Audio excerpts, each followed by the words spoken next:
Bonjour, septembre 1968, la roue multiséculaire du moulin du pont Gaudalin à Sion-les-Mines s'immobilise définitivement.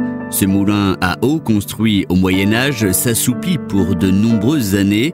Ce qui a été sa raison d'être, moudre le blé pour produire de la farine, cesse et désormais la vallée de la Cher ne s'animera plus du bruit de l'eau sur les aubes.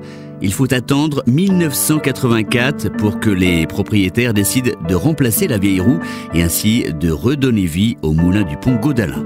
Le fait que depuis 1968 le moulin soit arrêté, puis qu'en 1984 la roue soit changée, a remis en route une dynamique autour de la sauvegarde de ce patrimoine qui était endormi depuis de nombreuses années.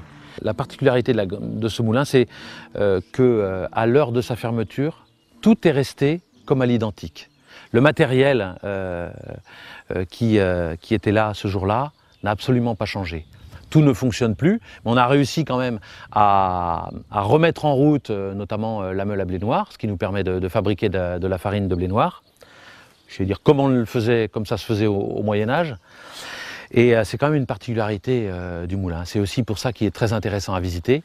La roue, bien entendu, qui est le personnage central du moulin, sans qui il n'existerait pas, puisqu'un moulin à eau ne peut fonctionner qu'avec une roue. Une roue de 5,50 m de diamètre, une roue qui pèse 3 tonnes, qui a 32 palettes.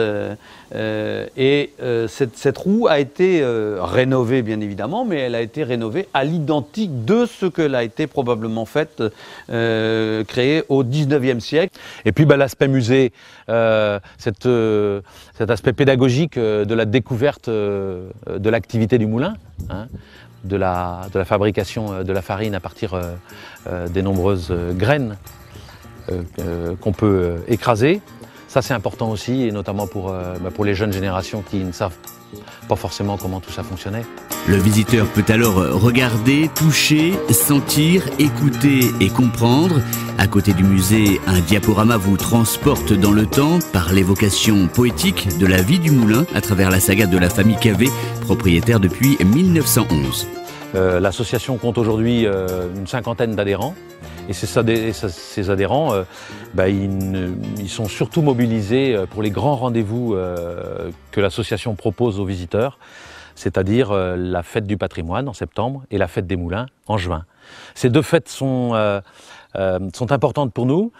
Ces deux journées-là, le moulin est entièrement gratuit à la visite. Et surtout, ça nous permet de faire découvrir au plus grand nombre à la fois le patrimoine historique dont on a parlé, mais aussi un patrimoine, on va dire, gustatif, puisqu'on propose aux visiteurs de venir flâner au moulin et de pouvoir déguster des galettes de blé noir faites sur place, et puis de boire une bonne bolée de cidre tranquillement assis à une table. On a une plaquette qu'on diffuse dans les offices de tourisme. Depuis 5 ans, on a un site internet sur lequel on peut trouver tous les renseignements utiles. L'association est ouverte à tous ceux qui sont intéressés par ce patrimoine, à le mettre en valeur et à le faire visiter. Le moulin est donc situé au lieu-dit Le Pont à Sion-les-Mines en Loire-Atlantique. Pour en savoir plus, rendez-vous sur le site internet www.moulindupont.ouvaton.org.